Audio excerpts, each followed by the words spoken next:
Hey everyone, and welcome back to another episode of The Negotiation. In this episode, we speak with Jesse Chester, Category Leadership Director at Mars. This was a really sweet conversation, and I mean that literally, as Mars is the company behind fan favorites like the Mars bar, Snickers, Twix, etc., as well as some brands that you might not know were theirs, like Whiskas, Dove, and Uncle Ben's.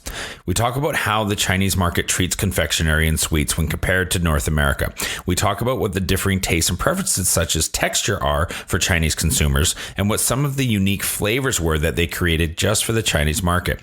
We talk about the differences in the demographics for candy, gum, and chocolates, as well as how each demographic shops for and pays for them. We also talk about how Mars competed with domestic brands and some of the strategies and tactics they leaned on to stay competitive there. Enjoy.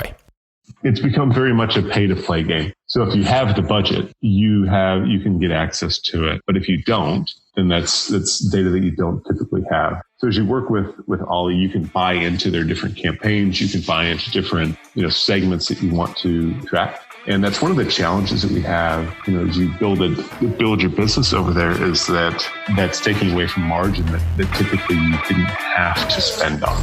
So it forces you into reevaluating the business model. Home to over 4 billion people, the Asia Pacific region boasts one of the most powerful consumer markets on the planet. Not only is it home to half the world's under 30 population, but it's also home to more than half the world's internet users. It's a market no globally minded brand should ignore, but entering markets like China is no easy task. Just ask the likes of Microsoft, Google, Uber, and Facebook. Times are changing, and with the right partners, doors are slowly opening as more and more companies find success expanding into the markets of the Middle Kingdom. I myself spent 8 years in China, mostly as a venture capitalist, helping early-stage tech companies enter the Asia-Pacific market successfully. This show is dedicated to uncovering and examining successful China entry and growth strategies by interviewing the people behind those success stories. My name is Todd Embley, and welcome to The Negotiation, brought to you by WPIC Marketing and Technologies. Jesse, welcome to the show. Thanks for coming on today. Todd, appreciate you having me. So let's get a bit of your background. Talk to us about what you were doing and how you ended up going to China. Yeah, kind of a little crazy story. So work for Mars Wrigley and in category management, leading several teams here in the States. And to be honest, it's always been part of my ambition to lead a team across the seas, and just through the right connections, able to have the chance to interview and then ultimately go to China. What was interesting about that is I've never actually been out of the U.S. until I made the move to China. So a big step for me, but fortunate to have both the ambition, the company backing me, so the support there, and then the right mentors in place to make it happen. Can I ask what time of year you moved? So we moved it was March when I went over there. So just coming out of the winter season. So we moved to Guangzhou, China, so southern China. So you moved just after Chinese New Year then? It was. We just missed Chinese New Year. And what you saw is you still saw some of the remnants of it, but missed the big red packets, missed a lot of the celebration. And so how long you're back in the US now? You're where are you? So in Bentonville, Arkansas, so home of Walmart. So currently leading up a category team here for Mars Wrigley in Bentonville on the Walmart account. So how long in total were you in China? We found ourselves, it was cut, very short due to the COVID situation that we're in now. Okay. We actually were on vacation in Laos when everything started to come down, and made the decision to come back to the States for a few weeks. But as we all know how that kind of turned out, still not able to go back to China because of the regulations, the rules that are happening. And that's where Mars was able to find me something here in the States, even though I continued to run that organization through about June. And is the plan to go back? So the plan will be at some point to go back. But as far as the role that I had there, I've fully transitioned out of it now. But it's something that's installed a lot of wanderlust within my wife and my family and I to go back. Right. I think once you've been there, China really puts a special place in your heart. And, we absolutely have that ambition of going back there at some point.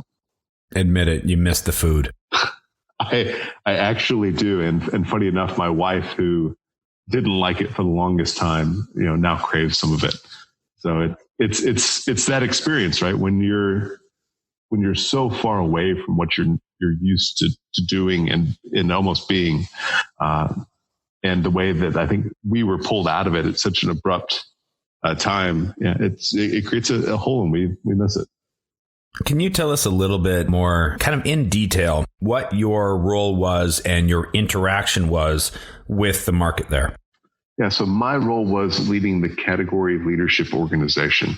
So as you think through at a retailer, within the marketplace, my job was to help create the strategic plans around driving category growth. And this is working with the retailers themselves, working internally to help understand, right, how do we not just take a Mars-centric approach to grow, but rather how do we grow the full marketplace within treats and snacks? And while I was over there, so outside of just leading the category organization, I also ran led part of the reinventing the way that Mars did innovation, and also had the opportunity to look at our current portfolio and to rationalize it. Okay. So this is going to be a really fun conversation because, as I know, confectionery and sweets kind of market in Asia is really interesting because there's so many cultural nuances and influences that go on. I know, like in China and things. And there's so many. I even remember in business school, business case studies of mistakes that I think a lot of North American and European brands made in devising not just marketing strategies, but actual product developments in going to Asia and just kind of misstepping left, right, and center. So tell us a little bit about how does the Chinese market treat confectionery and sweets when, even in comparison to something like North America, someplace like North America? I think what's very different is you look at sweets in general, they consume less than half of what we do in the U.S. So it's not a real big sweets market. But when we think of a treat, typically in the U.S., we think of something sweet, maybe, a Snickers bar or a piece of gum.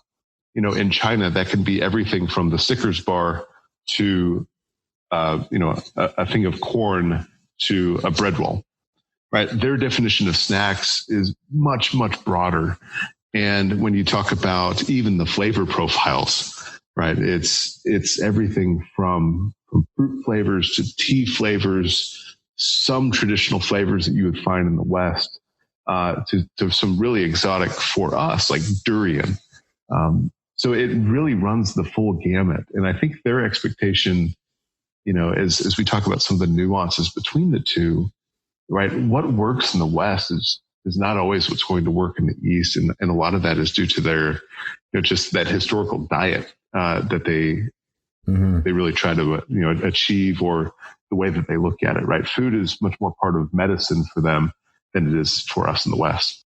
Let me ask you a naive question on purpose, which is, do the Chinese think of, confectionery and sweets as unhealthy or kind of like junk food or desserts, or how do they kind of classify it in your experience?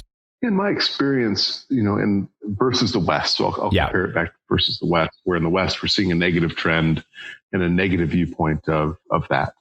In the East, we didn't see that as much, right? You're starting to see some healthy trends, but because their consumption of it typically is so much lower, right? It's not reaching that threshold of caution, if that makes sense.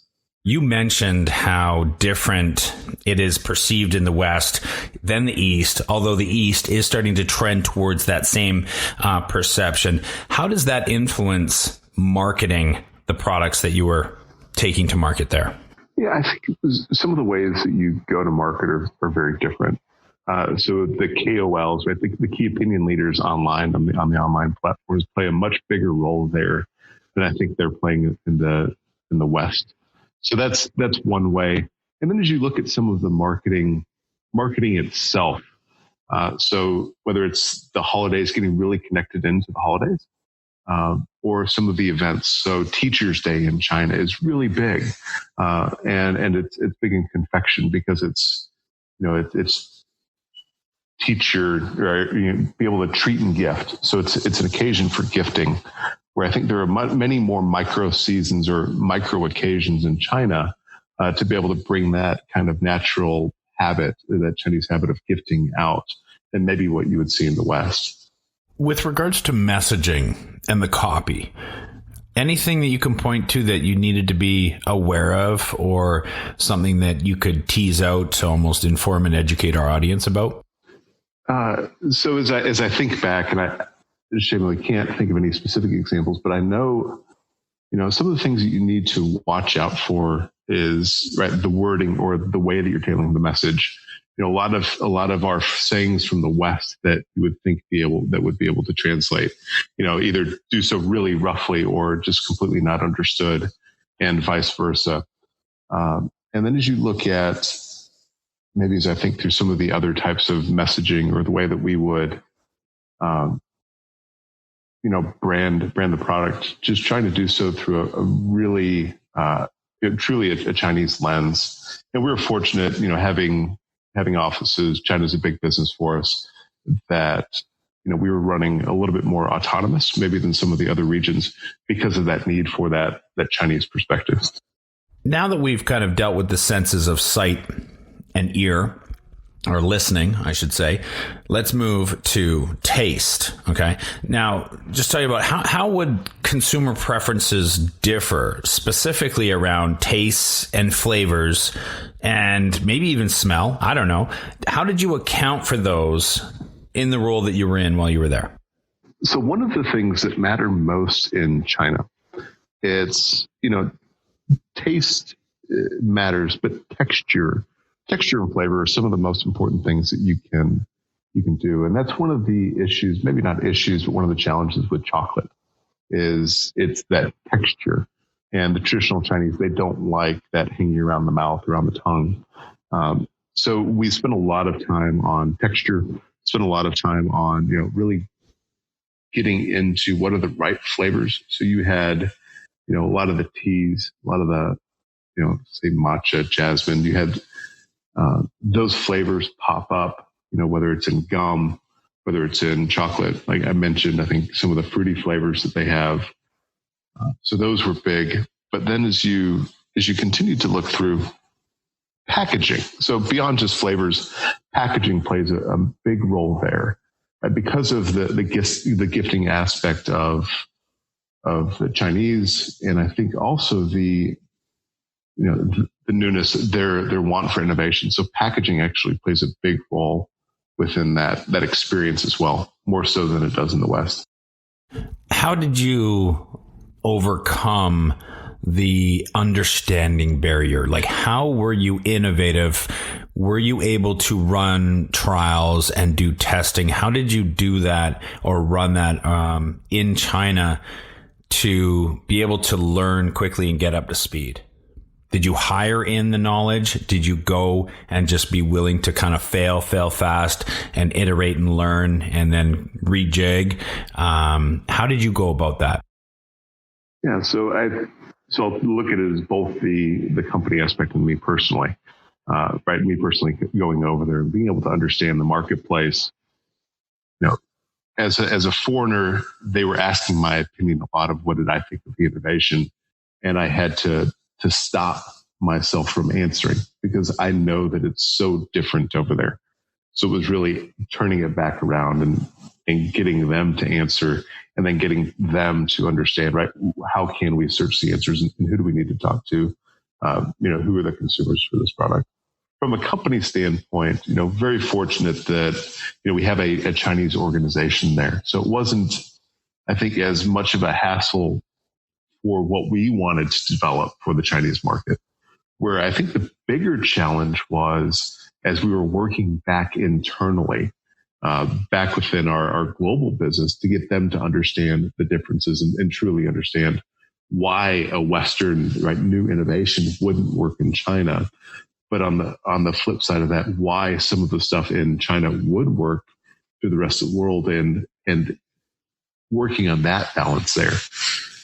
Forgive me if this assumption is inaccurate, but as you mentioned, when they ask your opinion a lot, did it take you a while to understand the culture of kind of giving face, and that they, as the boss, they were going to come to you more often than you probably felt necessary and ask you a lot of what you thought and what you wanted to do. Maybe not even as much as they didn't know, but they felt that it was the right thing to do.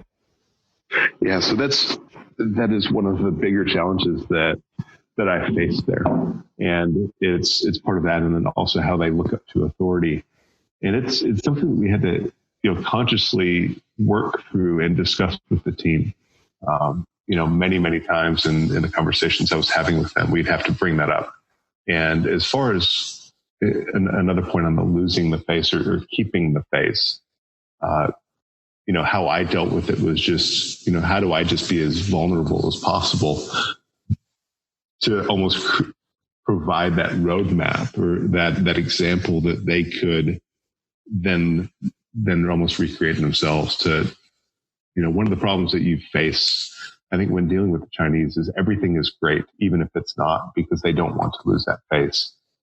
So it's both being really intentional on the questions that you ask and digging deeper, the 2 or 3 layers to really find out the truth, but then also highlighting maybe things that, like I said, I was much more vulnerable than I probably would be anywhere else.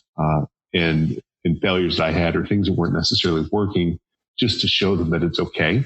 And then reward in front of everyone in a positive manner, anyone that would share that vulnerability. So, it's bringing up that, good news or bad news should travel faster than good, and just making that something that I rewarded. Two-sided question here. And the first side has an A and B. So pardon me for this, but did you personally do anything, study anything, read anything to try to get up to speed on, the culture, the business culture, the management culture that you were going to be kind of jumping into? And on the flip side, did Mars Wrigley provide or, as an organization, put you through any kind of, let's call it training, to then, before you were kind of thrown into the deep end of the pool going straight into China? Yeah, the answer is yes, and a heavy yes to both. So I'll start with what Mars provided. Mars actually sent somebody to our house from China before we moved over there, who was Chinese but living in the U.S. And we had a full weekend with them and just kind of that cultural immersion to help understand what is it that we should be expecting, what is appropriate, what is not. Dealing with China, what is it that you talk about, what is it that you don't, and found that incredibly, incredibly valuable. Another thing that they did was they actually set us up with other people that lived in Guangzhou that were expats for other companies. And, in initially creating that, almost mentorship from when we landed there, from both a personal and a business perspective. So very supportive on both of those. And in line with that, they also gave us language training. So that way, not only could we be, understand the culture, but begin to understand the language. And there was continued cultural training while I was over there. From a personal side, I did a lot of work just engaging everyone that I knew that had been on expat assignments. One. Another one was I was fortunate enough to have a few acquaintances that have now become friends that worked in China or had worked in China in their career.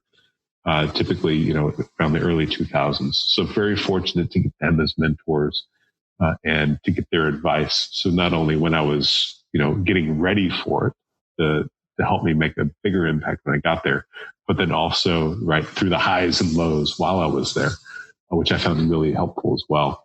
And then outside of that, just continual reading of, whether it's the articles coming out, some of the different cultural, situational analysis papers that I could find to help understand, what is the dynamics? How does that play? And, why am I seeing certain things or certain behaviors that maybe I wouldn't have expected? Can you point to the one part that you did kind of dive into or learn or were taught that you really, when you got there, were like, wow, I'm really glad that I, picked up on this before I came? And on the flip side, can you point to something that you may remember that, looking back, you wish you'd paid a little more attention in school to understand? Yeah. So I think the one piece of advice that I did take that I thought helped make my transition that much easier. And it was, it's going to be tough. Just focus on what matters. And, personally, I went over there a few months before even my family came, and I knew my principles and my morals were unwavering. I knew the job at hand. It was very clear. Everything else, I was flexible. And the biggest example, and probably one that got me more credit within the team, was that from a food perspective, it didn't matter to me. I wanted to really, food is a big part of their culture. I wanted to experience that best I could. So I would always have them order for me if we went out to lunch, to the point of, I asked who the foodie was on my team in my organization. And, every day for lunch, I just had what he had. So, quickly they joked that, I had a more Chinese stomach than most Chinese. But I saw that as one of those things that I went over and I just tried to embrace their culture as much as possible. And that food element was the most tangible piece for them to actually see that. So I think that made some great inroads. And when you talk about something that I wish I would have maybe studied more or actioned more, even though I had been told, and it's the part of coming from the West, the way that we're big on coaching and mentoring and, kind of giving that advice and guidance. There, it's much more directive. They're used to being told what is it that they need to do, and then they action, and they will move faster than you'll see anywhere else in the world. I wish I would have balanced that better at the beginning. I was still too much consulting, too much more mentorship, too much more, right? I'll tell you the overarching strategy and you tell me what you want to do, when in reality, that organization just wasn't there in that place yet. So they needed more direction right out of the gate. And that's something that I was able to fix, fairly quickly. But one of those that I look back and say, that's a clear one that I could have done better and faster. Did you at any point struggle with emotional containment and integrating or assimilating or copying, understanding more about? I always found that, at least for me, being a bit of an emotional person, but it being relatively okay in the West, that I struggled with in the East. I'm just curious if you noticed that or could speak to that in any way. And you're talking about how they would contain their emotions, and how you could, or even if you weren't as emotionally contained, I don't feel like it's as big a thing here. Even though it is a big thing, I don't think it's as pointed here as it is there. Confucius says, never show your emotions. Yeah. And I struggled with that because I did not expect it to be to that degree when I got there. Yeah, I have never actually thought about it that way. And only, and now that you say that, it is very apparent. I don't know if I struggled through that. But I was very open at the front of, kind of who I am, trying to let them understand my style. Like I said, I was much more vulnerable than I normally would be, because I wanted to get that out of them. And what I found was that as I built trust with the team, they would actually open up a lot more than I ever thought they would. So, I had been given the advice, or kind of the tell before I went, from a friend of mine that works over there, that, they will seem the Chinese seem very, very distant from you until they trust you. And then it's, they become even closer to you than maybe what you would have in the West. And that's what I found. So it was, I had expected that distance at first, and maybe that's why I wasn't as aware or concerned about the emotional containment. But what I did find was that once I was able to get that trust with them, the conversations or what they would open up to you about was incredible. And I truly think I gained some of the best friends at all, right? Those friendships that one could have in this earth. Business in China is deeply human relational. And I think it is exhibited, via the round dinner table. The round dinner table and the baijiu. Yes. Your thoughts, part of your relationship building, did you begin to understand before you left the importance of those times after work, but take the team, everybody goes for dinner and there's some drinks and a lot of gumbe and just kind of a celebratory nature and having a lot of fun, and how deeply important that was to what we know as the 9 to 5 and how impactful it could be there? Yeah, and from dealing with the retailers or a market perspective, I didn't have as much opportunity to do that. That was really in this year's plan. But where I did see that truly come to life was with the internal teams that I dealt with. And I think even the most when we would go and visit our own factories and taking some of those associates out, that's really where you began to see that and the importance there. And you're right, those relationships and how it comes to fruition and that you develop in those nights.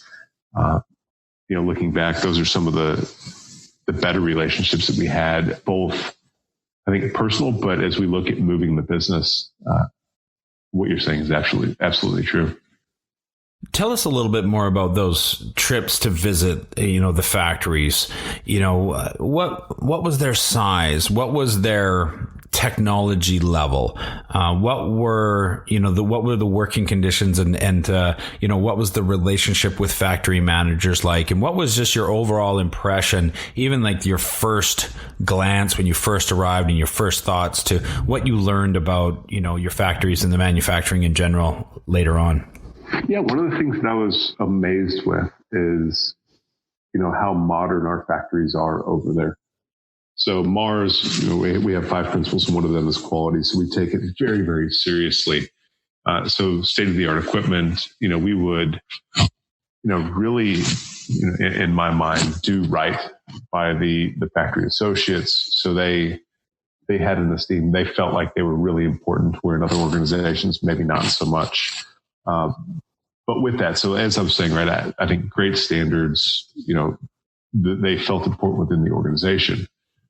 But because we held ourselves to such a high standard, I do think it gave us a little bit of a disadvantage in the marketplace because we weren't able to be as agile when it comes to innovation or some of those factory changes than some of our competitors were. Because they didn't quite have the standards that we would enforce upon our own organization. Mm-hmm. Well, I mean, you've mentioned a couple of things that you were quite impressed with, and that kind of leads into a question I wanted to ask, a more general question of, really what impressed you about the business culture over there. And that could be marketing, it could be innovation, it could be manufacturing, it could be the factories, but the working environment in general. What really kind of took you by surprise and blew you away? The thing that blew me away was the speed at which they can act. One example is, we were doing a workshop with a big retailer there and getting them to do some innovative, ideas within their store. We had met on Friday. I flew in a global counterpart to kind of walk them through this workshop. We co-created and came up with some ideas. He left that night. By the time he landed in the US on Monday, they were already putting that and enacting in the stores. So just the speed from idea to action is incredible. One of the mantras for the organization there and many of the Chinese are go, go, go, right? It's you go forward, you go with speed. So their work ethic and the ability to just drive that into the marketplace was one of the things that I was most, to be honest, astonished at. Where in the US, we would typically take more time to think through the strategy And maybe that's the contention there, right? They're more action oriented, at least Mars was in China, than maybe we are here in the States. We have an MBA culture over here. Yes. And so we spend 55 minutes planning before we spend 5 minutes, acting. It's a little spin off of an old Einstein quote of, given an hour, how would he spend it to save the world? Yep. Let's talk a little bit about the competitive environment, because we hear a ton about just how competitive China is. So before getting into specifics, just generally your thoughts on the competition and the competitive landscape of China. No, I think it is one of the more competitive places in the world. The challenge that you have is I think some of the Western companies now, right?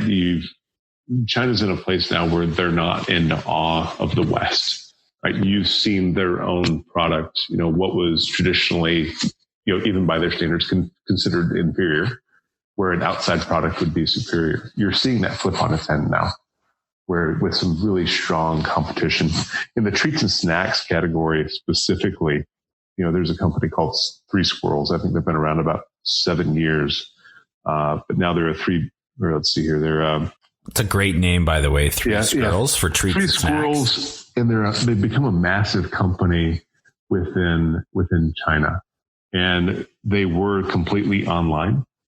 I think now they have 100 stores. At first just really nut based, right? So nuts and snacks, nuts and fruits, but it's one that they've really embodied both the innovation aspect. So as you think through, they're turning out, they're creating new SKUs every month, where the traditional big CPG processes, we innovate just a few times a year.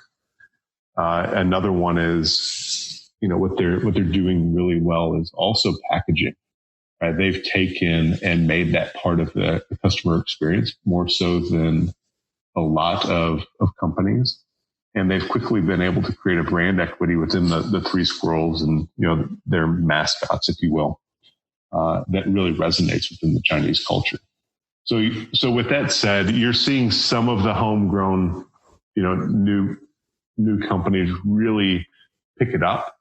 And then you're also seeing a little bit of a resurgence of some of the, old school, for lack of a better word, companies that were there before. Like, so milk candy, and I want to say it's called Milka. I could be wrong on that one, but traditional brands really making a bigger play now. So it's putting the pressure on the Western brands in China more so than they faced in the past.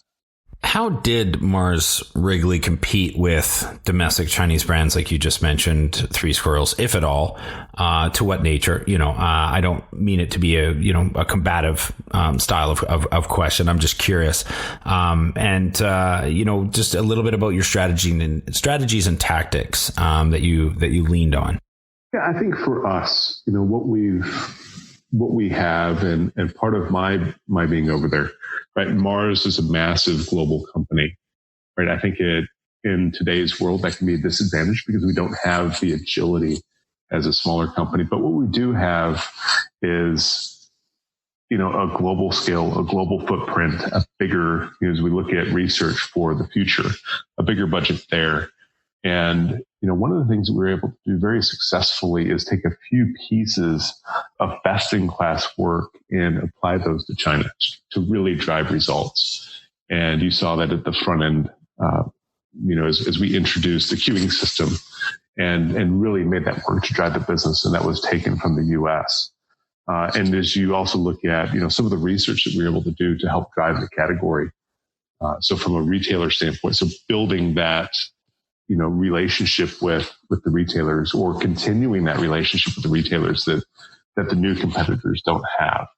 So I think we focused on that. And then also from a marketing and brand side, it was, being a little bit bigger, we could still predominantly go with the existing channels that we have, but we were teasing out and testing a lot of innovative ways to do it in the future. And, when you talk about staying competitive, it's the best thing we can do is learn from those that are winning in the marketplace. And, and try to not only do what they're doing, but what is that next step, and really bring in, that global presence that we have, or the global best in class work that we have as a company, and inject that into the marketplace as well. How do the Chinese get their fix? How do they buy treats and confectionery and candy? Is it all online? Do they go to the stores? Can you break that down a little bit for me? Yeah. So as you think through where they purchase, there is some of it online, right? The confection has a lower conversion online than it does in store, right? As you think through impulse, it's more about that immediate consumption of, I want a Snickers bar right now, so I'm going to buy it. And if it's not there, so when I'm online, I'm not going to buy a single Snickers bar to have, 2 hours from now or a half hour, whenever the delivery comes. So online is a little bit more challenging. But as you think through in store, of course, it's a similar situation to what we have in the West. You have your candy aisle, you have, at checkout, the expectation is that you have it there. What's different in Asia, or at least in China, than the West, is when we go to the checkout, you have candy, or you have your gum, your mints, your chocolates, your sugars. In China, what you see is just typically gum and mints with very little of the other ones. And that's how that consumer, that shopper has been trained. Because for years, chocolate and all of that was in the aisle. And as the shopper left the store, that's where you bought the gum and mint. So it's a little bit of a different shopping habit, even now in China. And what we're trying to do, or what they're trying to do, is, how do you make it, more confectionery, treats and snacks versus, just gum and mint in the front end. Did you measure or have the opportunity to kind of dive into the data of just watching that shopping experience? Because I have this vision of like the 1970s bell bottoms, strolling through the cash register, and typically, the Snickers or the Mars, or even a mint or gum, it's the last thing you put down, and it's which is, after it's scanned, is almost the first thing that you pick up, and it goes straight into the purse. And, these are the things that, they're the last thing you grab, but the first thing you pick up after, and it goes into the purse. And those are the handy items you just got to have around, and almost like, just when you need it kind of thing, like your breath, or you're a little hangry or something like that. Did you measure any of that shopping style? Or were you really more just focused on the new ways of purchasing online? No, so we did a lot of that. But what you're seeing, so the biggest challenge and opportunity within kind of brick and mortar or treats and snacks or confection is that, the move to seamless, right? I'm going to just pick up my items and I walk out, or I scan my items as I pick them up with, whether it's WeChat or it's Alipay. Right? You don't have to have that traditional checkout space like you did before. So when we were in stores, we were really looking at where does that evolution go, and what does that mean for confection, and how do we make it a win for the retailer, make it a win for the shopper, and make it a win for the categories that are typically in the front as that goes away. Let's have a fun question. Is candy just for kids in China, or is it popular among adults? Oh, candy's always for everyone. Is there anything that you've noticed about what was preferred by the young, the middle, or the old in China? So I think as you think of the young consumer there, it looks closer to, the West, I say, and looks I'm using lightly, but they're the ones more apt to have a Snickers bar, more apt to chew, some of the new gums. But as you look at the older demographic, they're bigger on whether it's jellies, meat floss, some of those really strange things is where, the more traditional Chinese treats. So everyone likes to have it, but some of them it just skews a little bit differently. What is meat floss? I'm picturing jerk chicken. So pretty much jerk chicken. Just real dry, real thin. And they put it on top of bread. They put it on top of, all sorts of weird things. And it's a treat in itself. Yes, I can imagine. I mean, I jerk chicken and, as the appetizer, the main meal and dessert for me. So, and in bulk, as you look at the different generations, so bulk candy, and if you ever have the opportunity to walk into a store, this is where you'll find the real interesting items. Bulk candy is traditionally bought by older shoppers. So it's given out as treats because they're all individually packed, but that's where you will find everything from, a piece of Dove chocolate to, a Starburst type item, to dried fruits, to this meat floss, to, it could be pieces of seaweed, which is another big one there, right? You're seeing in some stores, 4-8-foot sections now of seaweed treats as that becomes bigger and bigger.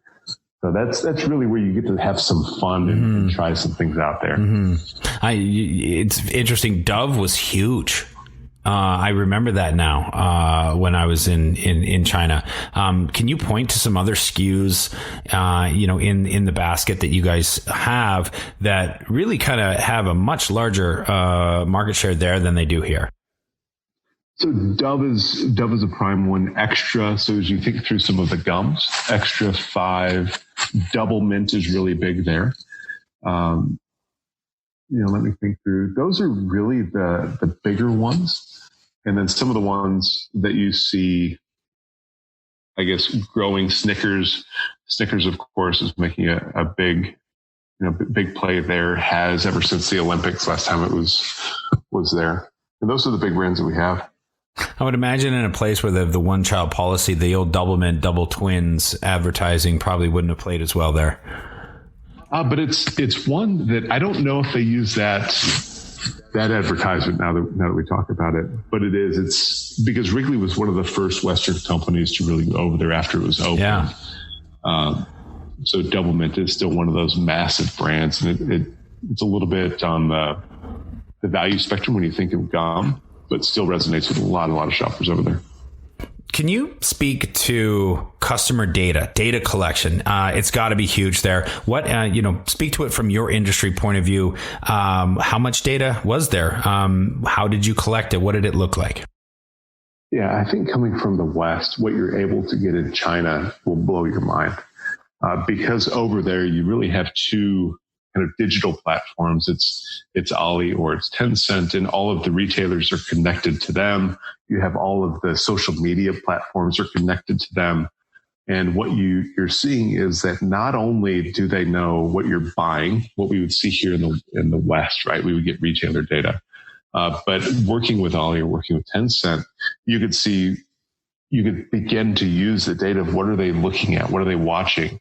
Where are they at? Because everything is done on your phone, not your computer. So they know where you are. It's very encompassing. So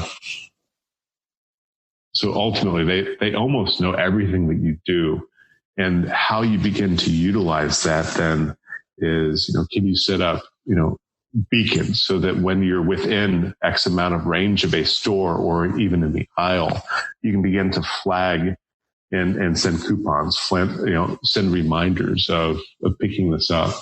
That, if they're a lapsed user. And, another powerful thing there is that, so Ali and RT Mart, so Ali from biggest online retailer, the largest offline, so brick and mortar retailer there, RT Mart, they've just had an agreement that they're now sharing data. So Ali will know not only what you're buying online, but what you were purchasing offline as well. And they're beginning to work with other retailers there as well. So it's just it's an incredible amount of data that you have that you can then build your marketing plans behind to attain and capture those users. Is there any advantage? Does everybody have access to it? Is everybody able to gather it equally? I don't think they do, but it's become very much a pay to play game. So if you have the budget, you can get access to it. But if you don't, then that's data that you don't typically have. So as you work with Ollie, you can buy into their different campaigns. You can buy into different segments that you want to attract. And that's one of the challenges that we have, as you build your business over there, is that, that's taking away from margin that typically you didn't have to spend on. So it forces you into reevaluating your business model.